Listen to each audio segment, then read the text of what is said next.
hello my dear future bankers, welcome back to my channel and this is part 2 of RRB PO mains strategy and I hope आप सबने part 1 देख लिया होगा.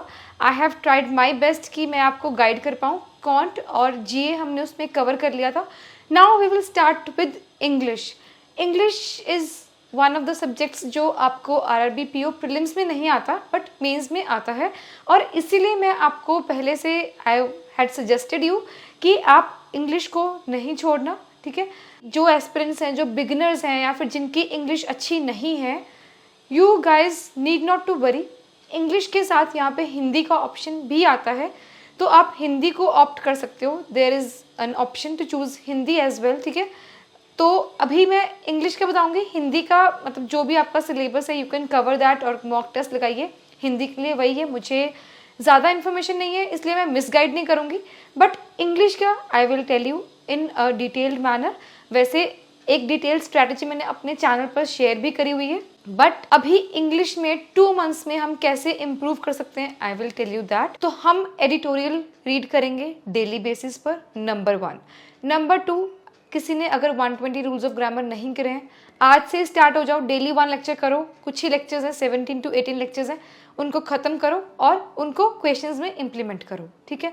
And number 3 उसमें है. Number 3 में हमें क्या करना है, जो भी आप जहाँ से भी क्लासेस कर रहे हो वहाँ से हमें कंटिन्यू रखनी है क्लासेस को, प्लस उनको फिर से अगेन पहले आप खुद अटेम्प्ट करो, फिर आप सामने वाले टीचर की सुनो कि वो कहना क्या चाह रहे हैं. ठीक है, कि वो कैसे अप्रोच करते हैं रीडिंग कॉम्प्रिहेंशन को, एरर्स को, एरर डिटेक्शन को, और बहुत सारे जैसे पैराजम्बल्स बहुत इंपॉर्टेंट हैं.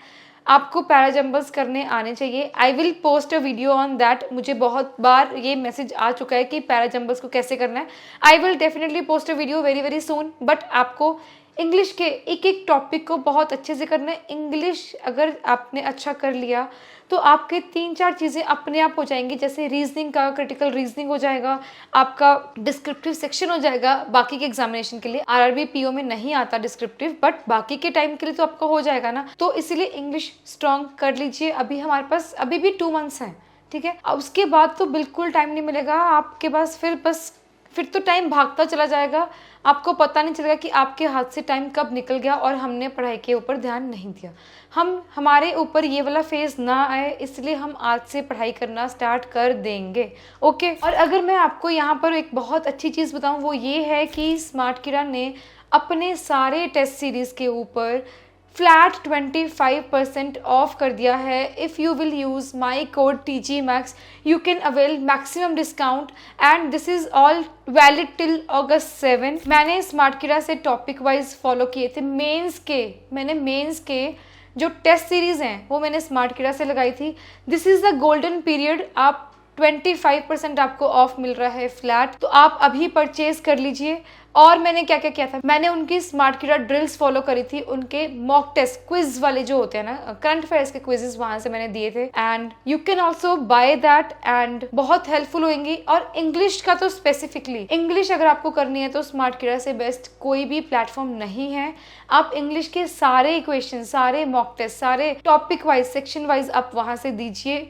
They will definitely benefit you. ठीक है. And please keep in mind this offer is valid only till August 7. जो हो जाए, एडिटोरियल रीडिंग डेली करनी है, वोकैबुलरी के ऊपर फोकस करना है. वोकैबुलरी को याद करने मत बैठ जाना, बस गो थ्रू करना है, दैट्स ऑल. कुछ वर्ड्स है वो रिपीट होएंगे, बस आपको अपने आप एग्जाम के टाइम पे याद हो जाएंगे.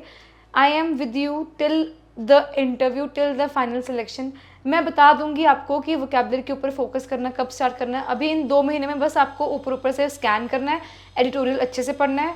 सारी चीज़ें मैंने आपको बता दी क्या क्या करना है. आपको सेक्शनल मॉक्स देने हैं, फुल लेंथ मॉक्स देने हैं, वो आपको अभी मैं आगे जाके बताती हूँ. ठीक है.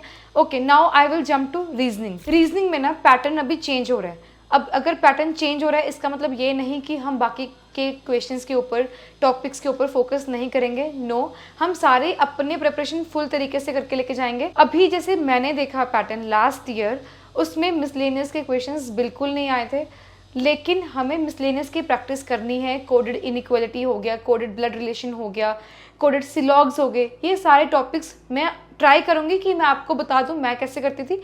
बट इनको करना है, हर एक टॉपिक कोडेड डिस्टेंस डायरेक्शन हो गया, सारे टॉपिक्स करने हैं, लेकिन ज़्यादा फोकस हमें किसके ऊपर करना है? Coding, decoding, input, output and critical reasoning. ये तीनों टॉपिक्स बहुत इंपॉर्टेंट है। मैं आपको सजेस्ट करूँगी डेली बेसिस पर आप, जैसे 3 टॉपिक्स है ना, तीनों को ऑल्टरनेट डेज, आज मैंने कोडिंग डिकोडिंग के 2 क्वेश्चंस कर लिए, उसके बाद नेक्स्ट डे मैंने क्रिटिकल रीजनिंग के क्वेश्चंस कर लिए, उसके बाद नेक्स्ट डे मैंने इनपुट आउटपुट कर लिए।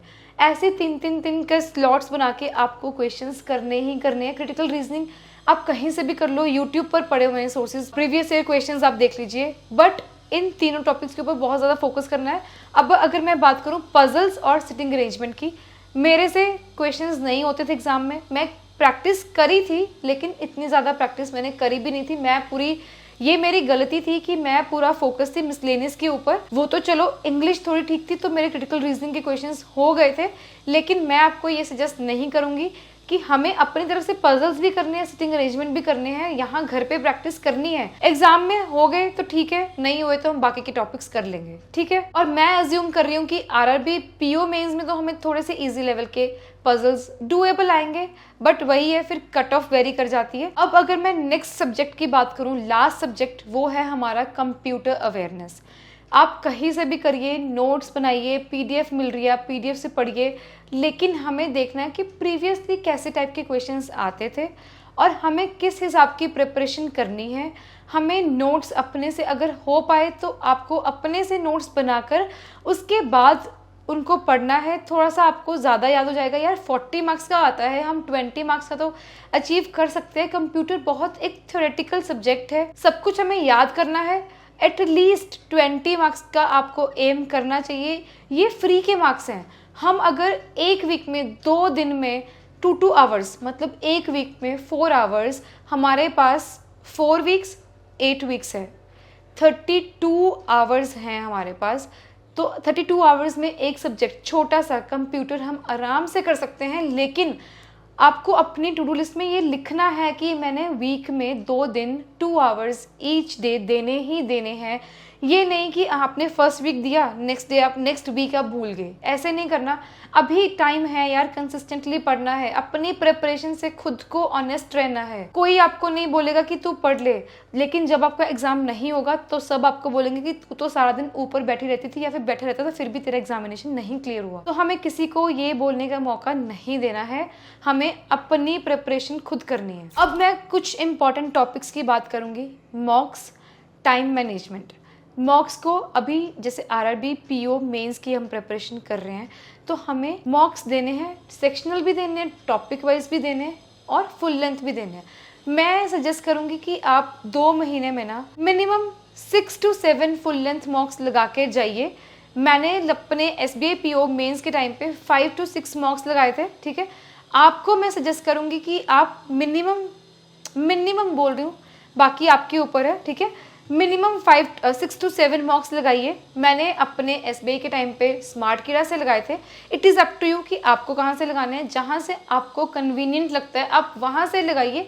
और मॉक्स जैसे आपने आज रख लिया, आज आपने सपोज आज मंडे है, आपने फुल लेंथ मॉक दिया, आपने उस जैसे सबमिट किया, मार्क्स देख लिए, आपने देख लिया कट ऑफ कितनी है, परसेंटाइल आपकी कितनी है, उसके बाद आपने देखा कि आपके जो क्वेश्चंस आपने अटेम्प्ट किए हैं गलत कौन से क्वेश्चंस हैं, सबको देख के एक बार स्कैन करके नेक्स्ट डे आप आराम से 2 घंटे चाहे आप दे दीजिए, उसको प्रॉपर एनालिसिस करिए, नोट्स बनाइए, आप अपनी गलतियों को लिखना स्टार्ट कर दीजिए कि ये मेरी गलती थी, अब ये आगे रिपीट नहीं होनी चाहिए। उसके बाद जब आपका वो गलतियों वाला पेज भर जाएगा, उसको आप देखिए। हर एक मॉक को देने से पहले आप देखिए कि आपकी कौन सी गलती थी, आपको कहाँ पे इम्प्रूव करना है, ठीक है। अब अगर मैं बात करूँ रिविजन की, हमें डेली बेसिस पर रिविजन करनी है। Yes, you heard it right. Current affairs आपने आज पढ़ लिए, ठीक है, उसके बाद रात को भी पढ़ने हैं, रिवाइज करना है। उसके बाद नेक्स्ट डे पिछले वाले को हल्का सा स्कैन करके दोबारा से नेक्स्ट न्यू डे वाला पढ़ना है, फिर से रात को वैसे करना है। ऐसे ऐसे करके 7th डे प्रॉपर एक आपको संडे रख लो, चाहे कोई भी दिन, हमारे लिए सारे दिन संडे हैं जो फुल टाइम प्रिपरेशन कर रहे हैं। जो वर्किंग प्रोफेशनल्स हैं, I will make another video for them, ठीक है। This is mainly for beginners and full time aspirants, क्योंकि मैंने एक फुल टाइम एस्पिरेंट की तरह प्रिपरेशन करी थी, ठीक है। तो हम एक संडे का दिन रखेंगे, पूरे 7 डेज का रिवाइज करेंगे, फिर हम क्विज देंगे, ठीक है। That is how we will revise current affairs. मैंने अपनी प्रीवियस पार्ट 1 में भी बताया था, बट अगेन ये रिवीजन का बात था, इसलिए मैंने दोबारा से रिपीट कर दिया। ये मैंने आपको एक रफ आइडिया दिया है कि हमें क्या क्या करना है, हमारा दिन कैसे लगना चाहिए। हाँ, जैसे मैंने पार्ट 1 में बताया था ना कि सबसे पहले हम क्यूब्स, टेबल्स ये सब लिखेंगे, उसके बाद हम एक करंट अफेयर्स का लेक्चर करेंगे, उसके बाद ब्रेक लेके हम क्वांट का करेंगे, उसके बाद हम प्रीलिम्स का करेंगे। प्रीलिम्स को छोड़ना नहीं है, ठीक है। ये मैं आपको बताऊंगी नेक्स्ट, आपको अगस्त वाली स्ट्रैटेजी में। नेक्स्ट हमें क्या करना है, जैसे हमने थोड़ा सा प्रीलिम्स का करके ब्रेक लेके हमें अपना जो भी आपको इजी लगता है वो आपको एंड में रखना है। लेकिन अभी यहाँ पे मैं रीजनिंग का करती थी, रीजनिंग से इजी मुझे लगता था इंग्लिश, तो इंग्लिश को मैं लास्ट में रखती थी, और कंप्यूटर को मैं 2 दिन वीक में रखे हुए थे। मेरा आरआरबी पीओ प्रीलिम्स देने के बाद जब तक मैंने करी थी प्रिपरेशन मेंस की, तब तक मैं कंप्यूटर किया था। हाँ, वो बात अलग है, जब मेरा नहीं हुआ था मैंने छोड़ दिया था कंप्यूटर, ठीक है। लेकिन हम जिनका भी, सारे एस्पिरेंट्स जिनका लगता है अच्छा हुआ नहीं हुआ, हम कंप्यूटर पढ़ेंगे प्लीज, ठीक है। कुछ नहीं पता, नॉर्मलाइजेशन में हमारे मार्क्स ऊपर हो जाए नीचे हो जाए, हम पढ़ेंगे। हम वीक में 2 दिन रखेंगे, कंप्यूटर के 2 घंटे ही पढ़ना है, ठीक है। उसके बाद जैसे हमने प्रीलिम्स का करके ब्रेक लेके रीजनिंग का किया, ठीक है। रीजनिंग के बाद हम इंग्लिश को रखेंगे, एंड देन डे एंड होने लगता है, हम अपना करंट अफेयर्स से डे एंड कर देंगे। That is all. हमारे पास कितने सब्जेक्ट्स हैं पढ़ने के लिए? 5। डिस्क्रिप्टिव का भी मैं आपको बताऊंगी, अभी नहीं बताऊंगी, अभी कुछ करने की जरूरत नहीं है, आप बस एडिटोरियल पढ़ते रहिए, that is more than enough. Descriptive का अपने आप हो जाएगा, प्लीज, ठीक है। अभी I will end this video here. All the very best to all of you, पढ़ते रहिए। See you in the next video very very soon. Until then, happy studying, bye bye.